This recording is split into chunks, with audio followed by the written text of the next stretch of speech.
Undercover boss denied service at his own jewelry store. 5 minutes later. Fires the manager on spot. Sometimes, you don't know what your business has become until you walk in as a stranger. The scent of polished mahogany and faint lavender still clung to the air like it had for the past 20 years. Hartman and Co. Fine Jewelers had always prided itself on legacy, elegance, and trust. Nestled in a quiet corner of Charleston's historic King Street, the flagship store gleamed with the charm of old money, glass cases glowing under soft spotlights, velvet-lined drawers, diamonds that whispered promises to everyone outside. It was a sanctuary of refinement. But something had shifted. Richard Hartman stepped through the door, not as the CEO and founder, but as a retired Army vet named Rick Harlan. Dressed in faded jeans, scuffed boots, and a weathered bomber jacket. The disguise was simple, but effective enough to draw glances. And more importantly, judgments. He had founded the store with his wife 30 years ago, pouring every dream into its walls. But now, after a year away, grieving her passing, he returned not for a sale, but for answers. A hunch had been gnawing at him. Letters from loyal clients unanswered. 2 longtime employees suddenly gone. And last week, a handwritten note in his home mailbox unsigned that simply read, "You should see how they treat people when you're not around." He didn't want to believe it. But today, he would find out. And in just 5 minutes, his heart would break. If stories like this move you, consider subscribing. The truth always finds its way to the surface. The soft chime above the door rang as Richard stepped inside. The bell sounding brighter than he remembered, harsher. Even. The store looked pristine. The jewelry cases polished to perfection. But the warmth was gone. There used to be a feeling here. A sense that everyone who walked in mattered. Today, it felt like walking into a museum, with security behind every smile. He approached the counter slowly, admiring a vintage Art Deco sapphire ring that reminded him of the one he had designed for his wife decades ago. A young woman in a sleek black dress stood behind the glass, eyes skimming her phone. She looked up briefly, her expression flickering with mild annoyance before settling into professional detachment. "Can I help you?" she asked. The words flat. "I was hoping to look at this ring," Richard said, pointing. Her eyes moved to his jacket. The frayed collar, the tired boots. She didn't smile. "That's one of our premier pieces. Do you have a budget in mind?" He hesitated. "I'm just browsing." She clicked her tongue softly. "Look, sire. We're appointment only for high-ticket items. If you're serious, come back another time." The words hit him like a slap. For a moment, Richard didn't speak. Not because he didn't know what to say, but because he couldn't believe what he was hearing. In his store. A store he had built from nothing. His heart thudded. Before he could respond, another voice came from the hallway behind the showroom. The unmistakable voice of the store manager. "Jeremy. I told you," Jeremy said, clearly unaware that his voice was carrying. "Don't waste time on the looky-loos. If they don't walk in wearing money, don't treat them like they have it." The woman behind the counter laughed quietly. "You should have seen this guy. He came in like he just left a construction site. Wanted to see the sapphire display. Bet he's got $40 to his name." Another laugh. Then Jeremy again. "Let's keep the store looking exclusive." "Yeah. Not a public park." Richard stood frozen. The ring glimmered in front of him. But all he could see was the ghost of his wife's smile when she wore something beautiful. Something meaningful. This wasn't just a store. It was the last piece of her he had left. And they were mocking it. Mocking him. He took a step back. His breath shaky. His hands clenched in his pockets. Years ago, Jeremy had been a promising hire, bright, confident, ambitious. But something had changed. Richard could hear it now, the smugness. The entitlement. It wasn't just rudeness. It was rot. A quiet erosion of values he had spent a lifetime upholding.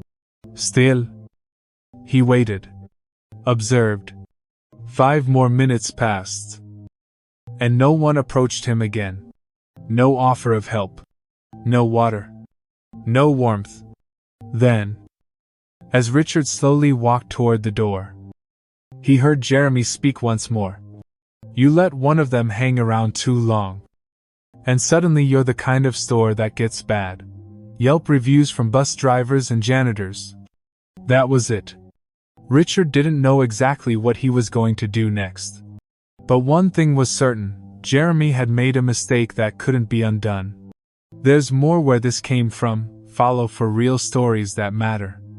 The door closed behind him with a soft click. But inside, Richard was shaking. He didn't go home. Instead, he walked 3 blocks to a quiet coffee shop where his wife used to love the scones. He sat in the corner with a pen, a notepad, and a memory full of questions. It wasn't just the manager's words that disturbed him, it was the absence of something deeper. The culture he'd built was gone, somewhere along the way. Compassion had been replaced by calculation. So he started making calls. First to corporate HR. He used a burner phone, just in case the staff got wind. His voice was steady but distant, disguised by a practiced rasp. I'm looking into some concerns regarding the King Street location, he said. Can you tell me about recent employee turnover? There was a pause. Well, the HR rep said, we did have a few resignations last quarter. 2 part-timers. And Elaine Murphy, full-time sales lead. Richard's pen stopped moving. Elaine. He hadn't heard her name in almost 8 months. Elaine had been with Hartman and Co. for 16 years. She was the heart of the floor. The one who could spot a customer's story before they said a word. She'd trained half the current staff. Customers remembered her like family. When his wife got sick, it was Elaine who kept the store humming. She even sent meals to their home. She was more than an employee. She was legacy. He asked HR why she left. The rep fumbled. We were told she was becoming emotional at work. Some kind of conflict with the new manager. But there's no formal record. Richard's grip on the pen tightened. Elaine. Emotional. Maybe. But unprofessional. Never. He hung up and called someone he trusted, Michael Tran, a veteran jeweler, who now worked at a sister store in Savannah. Michael was blunt and honest. The kind who didn't play games. Elaine didn't leave. Michael said flatly. She was pushed out. By Jeremy. Yeah. He started tightening the reins after your wife passed. New image. New rules. Elaine challenged him, said we were losing our soul. Pushing away everyday people. Next thing you know, he's writing her up for insubordination. Said she made a scene in front of a client. She quit before he could fire her. Richard sat still. The words echoing. A woman who gave her life to the business. Discarded for defending its heart. That was the moment it all clicked. The empty feeling in the store. The robotic greetings. The missing smiles. It wasn't just policy, it was personal. Jeremy had twisted his grief into authority. Using Richard's absence as an excuse to reshape everything. And Elaine, she tried to stop it. And paid the price. Richard stared out the cafe window. The city lights beginning to glow against the fading sky. She had stood up for something that mattered. Now it was his turn. Don't miss the next story that just might restore your faith in people. Follow for more human stories like this. It took him 2 days to track her down. Elaine Murphy hadn't left Charleston. She was managing a tiny antique jewelry booth at the city market, tucked between handmade soap stalls and canvas painters. The contrast was jarring, from gleaming glass cases to a folding table and velvet pads, but her eyes still held the same quiet fire. Richard approached slowly. He was out of disguise now, dressed in the crisp navy blazer his wife had bought him years ago. The kind of look that carried weight before he even spoke. She looked up, caught off guard. A flicker of recognition. Then silence. "Elaine," he said gently. She nodded once. "You're back." There was no smile. No warmth. Only quiet restraint. "I came to find out what happened," Richard said. She stood straighter. Not with pride, but pain held with dignity. "You left," she said. "And when you did, so did the heart of that place." He listened. "I held it together as long as I could. For her," she added, her voice softening for just a moment. "I promised I would. But then Jeremy came in. Started changing things. Cutting hours for older staff. Pushing sales over service. If you didn't look rich, you weren't worth the effort." I spoke up. "Richard, I spoke up because that's not what you taught us." He swallowed hard. "They told me I was too emotional. Too attached. That I was holding the brand back. I had to leave before I lost my self-respect." The words hit like bricks. Not thrown, but carefully stacked until the weight of them pressed down on him. "You built something beautiful," she said. "But it's not yours anymore. It became his the day you stopped watching." Silence stretched between them. Around them, tourists buzzed and children laughed. But at that table, there was only the collapse of trust. "I'm sorry," Richard said quietly. "I never meant for it to become this." "I know," she said. "But meaning isn't enough. You were gone. And people like Jeremy, they filled the vacuum." Her voice cracked slightly.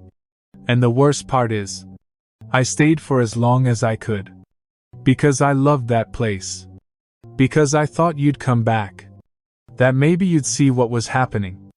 A long pause. "But you didn't." Richard looked at her, not the way a CEO looks at a former employee, but the way a man looks at someone he's failed. Someone who gave everything and was left standing in the wreckage. He didn't have a defense. Only regret. "I let my grief blind me," he admitted. "I thought staying away would help me heal. But all I did was disappear." Elaine folded her arms, guarding the ache beneath her composure. "It's too late for apologies, Richard. The damage is done. To me. To the others?" He nodded slowly. But deep down, a fire had been lit. She had told him the truth, now it was time to make it right. If you believe people deserve second chances, stick around. This story's just getting started. That night, Richard didn't sleep. He sat alone in the home he used to share with his wife, the same home where, for months after her passing, he drifted from room to room, half living, half remembering. Her garden was overgrown now. Her piano untouched. And the business they had built together, a shell of its former self. Elaine's words looped in his head. "It's not yours anymore." It wasn't just a personal failure, it was a betrayal of everything he'd once stood for. He hadn't just left a company. He had left people, values, promises. He rose before dawn, pulled out the old safe key from his dresser, and opened the dusty filing cabinet in the study, the original Hartman & Co. charter, written on real paper. signed in ink by him and his wife.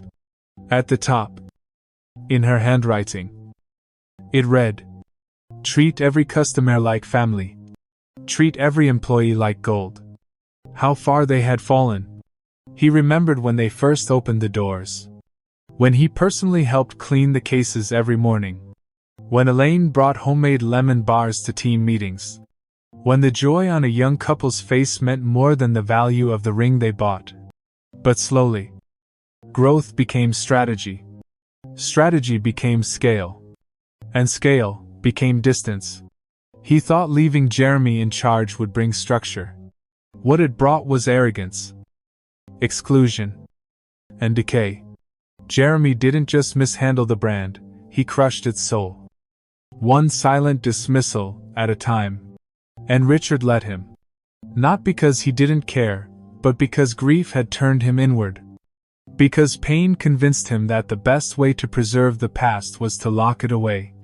He'd been wrong. He opened his laptop. Pulled up the employee files.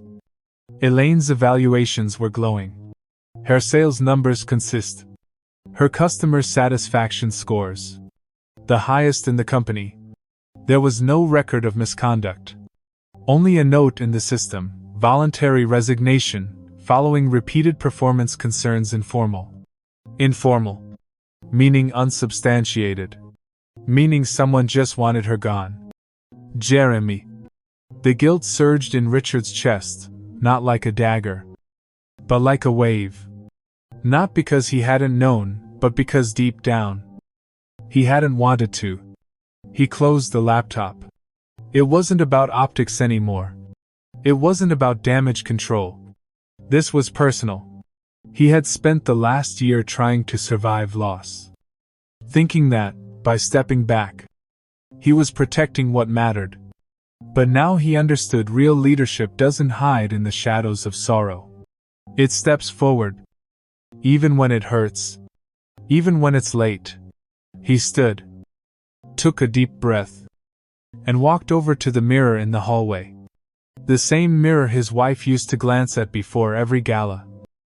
Every anniversary. Every ribbon-cutting ceremony. He looked into it, and barely recognized the man staring back. But tomorrow, that man would return. Not as a stranger. As the owner. And this time, he wasn't walking in quietly. For every person who's ever been overlooked or cast aside.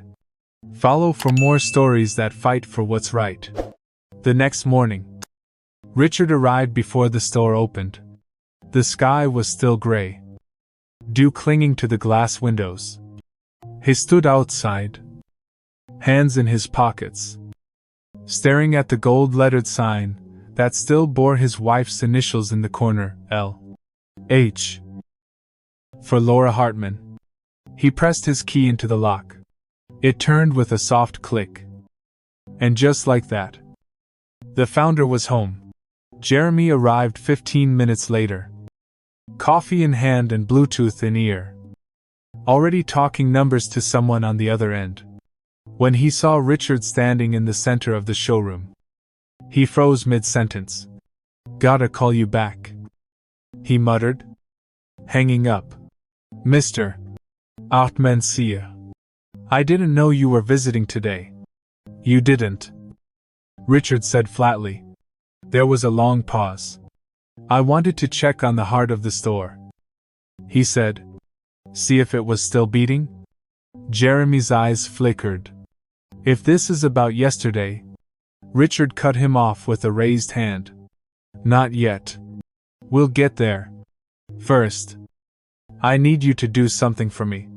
He pulled a folded envelope from his coat pocket and set it gently on the glass counter.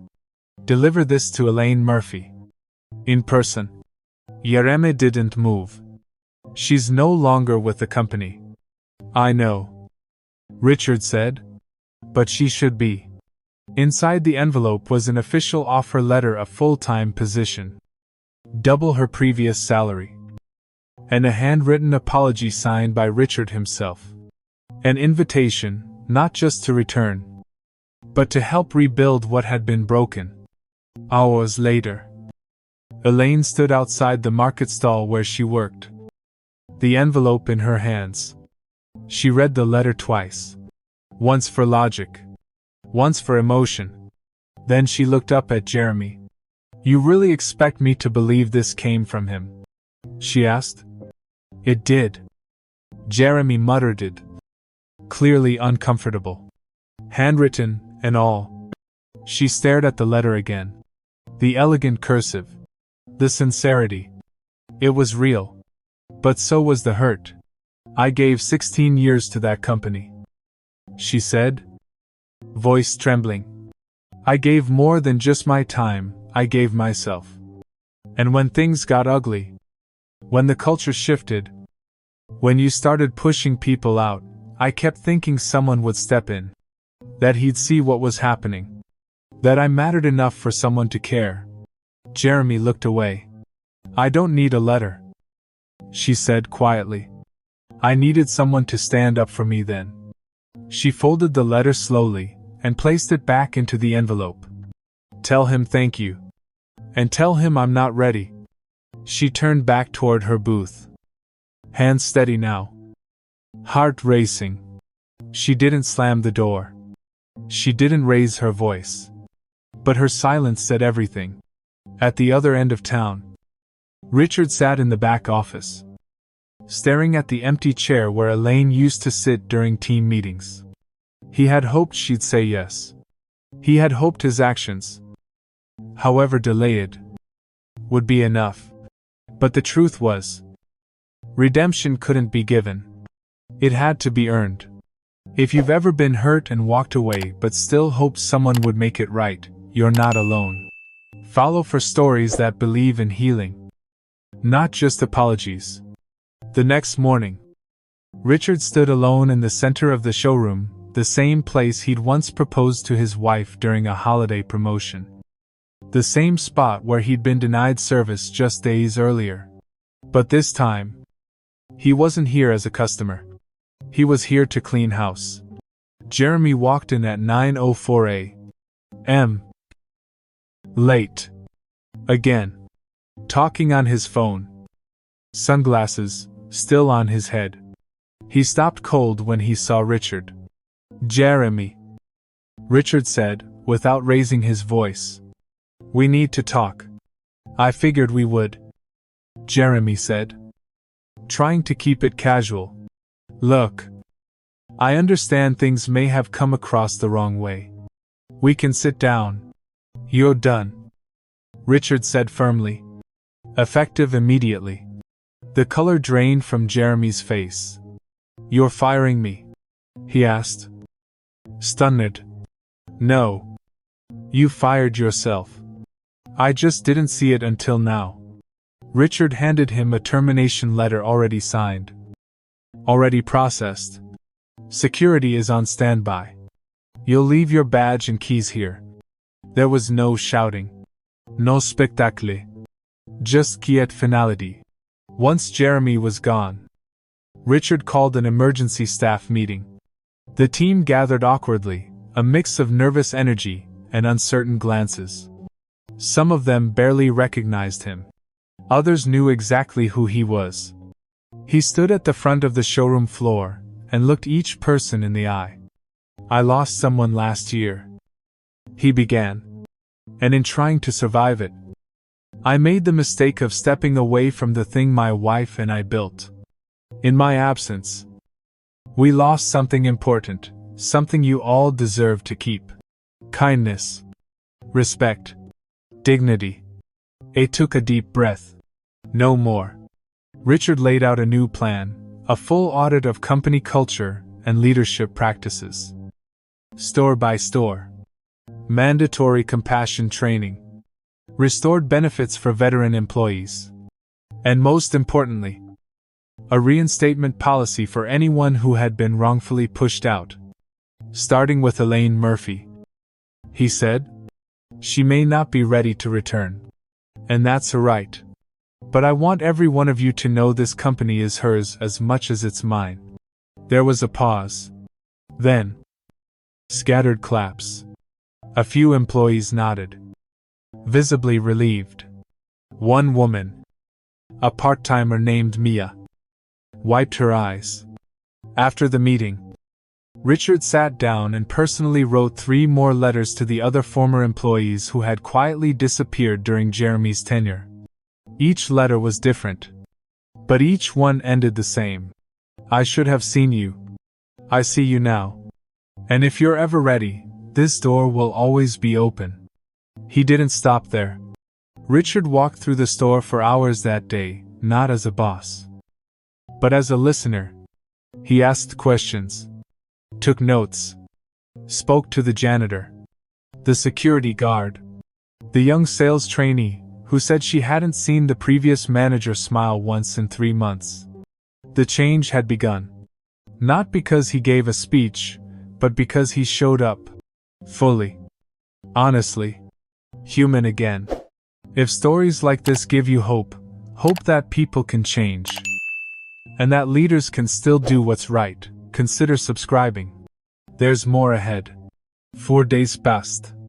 The envelope Elaine had folded so carefully sat unopened on her nightstand. She'd read the contents, yes, but hadn't touched the handwritten notes since. Not because she didn't care, but because it mattered too much. She didn't trust easily anymore. Every customer at the market stall, every polite smile, every thank you was a small piece of healing, but it wasn't the same. It wasn't home. And yet, going back to Hartman and Co. felt like walking into a house with burnt walls. Until Mia showed up.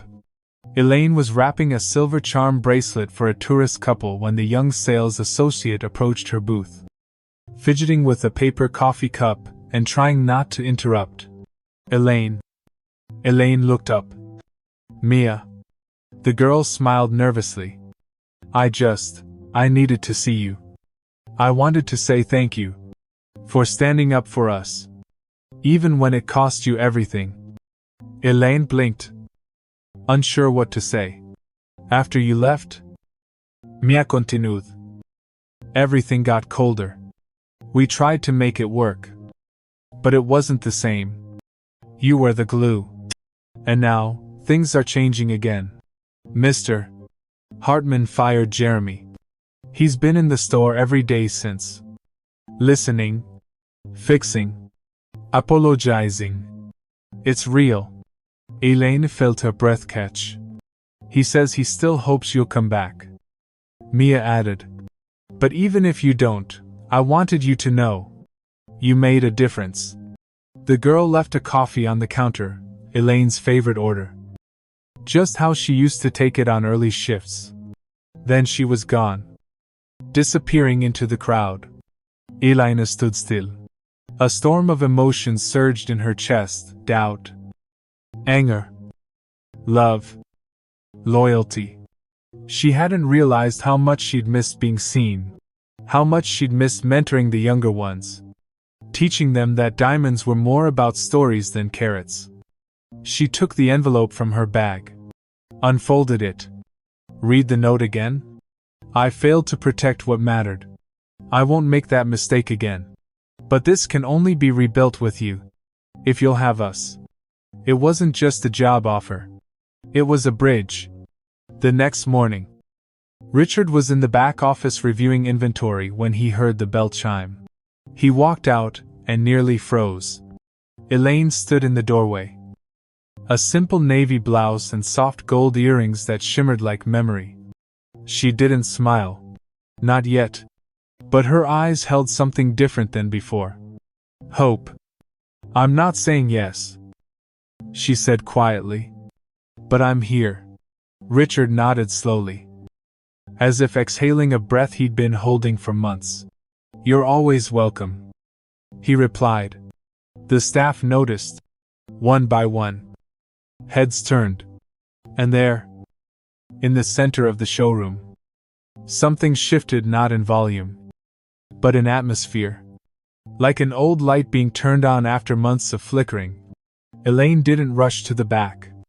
She didn't reclaim her old role. She simply walked the floor, touched the velvet cases, took a breath, felt the past.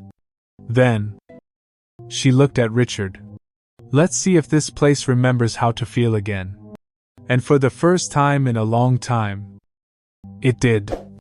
If you believe in second chances, not just for people, but for places too, you're in the right place. Follow for more stories that remember what matters. Elaine didn't come back as an employee. Not at first. She came back as something far more important, a compass. For the first week, she shadowed the floor like a quiet observer. No name tag. No title. Just her presence. She watched interactions. Gave soft guidance to the new hires. And more than once, gently reminded someone. People don't just buy jewelry, they buy moments. Treat them like that. Richard gave her space. He didn't hover. Didn't pressure. He simply made sure the store was a place she could return to on her own terms. Then one morning, she walked into his office, sat down, and said, "If we're doing this, we're doing it right. No more chasing trends. No more scripts. We go back to what made this place human." He smiled. "Welcome home." Together, they rebuilt. Elaine was reinstated as Director of Customer Experience, a new role they crafted together. She created empathy workshops, led storytelling, training for the sales team, and reinstated Legacy Mondays, where longtime customers could share their jewelry stories and get free cleanings. No purchase required. Richard, for his part, stayed in the trenches. No more boardroom-only decisions. He helped open the doors each morning, greeted customers, relearned names. Slowly, something beautiful began to emerge, not a return to the past, but a revival of its spirit. Customers noticed. People started writing glowing reviews, not just about the diamonds, but about the people. One read, "I came in looking for an engagement ring. I left feeling like I'd been part of something sacred." The staff changed. 2. Mia, once shy and overlooked, flourished under Elaine's mentorship, eventually leading a community outreach program that brought in single moms and low-income families to learn about jewelry, craftsmanship. Even the store layout shifted. Richard had the velvet ropes removed. The premier clients-only signs came down. In their place were new displays labeled, "Heirlooms in the Making." Because everyone deserved to feel worthy of something timeless. One afternoon, Richard and Elaine stood by the window, watching a little girl press her nose to the glass, mesmerized by the sparkle inside. "Think she'll come in?" Elaine asked. "Eventually," Richard replied. "It's not about who walks in, it's about who feels like they can." Elaine smiled. "We lost a lot." "Richard, I know," he said. "But we found something too. Opposite each other," she added softly. He nodded. In many ways, they were rebuilding a broken house. But this time, they weren't patching it up with paint.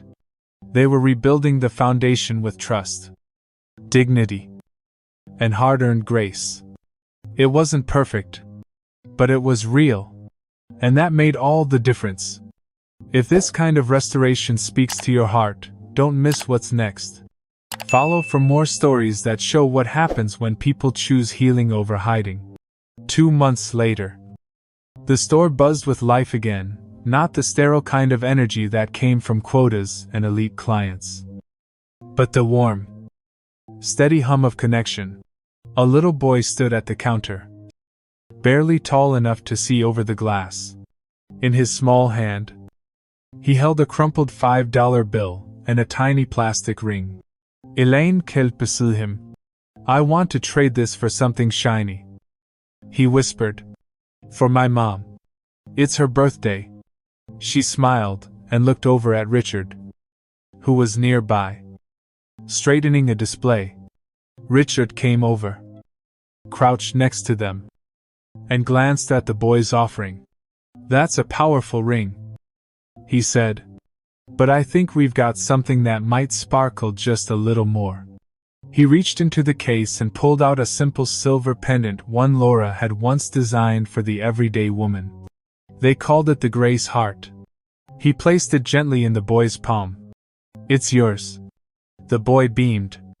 "For $5. Richard looked at Elaine. Then back at him. "No," he said. "For your heart." Elaine's eyes shimmered. The boy ran off, his joy leaving echoes in the air. Richard stood there, watching him go, and felt something shift deep in his chest, not just closure, but peace. He turned to Elaine. "We did it, didn't we?" "No," she said, smiling. "We're doing it." Outside, the Charleston sun caught the edges of the window pane, turning the reflection of the store into something golden, something worthy. Sometimes the richest things we build can't be measured in carats or cash. They're built in second chances, and the courage to come back. If stories like this restore something in you, consider subscribing. Some stories aren't just watched, they're felt.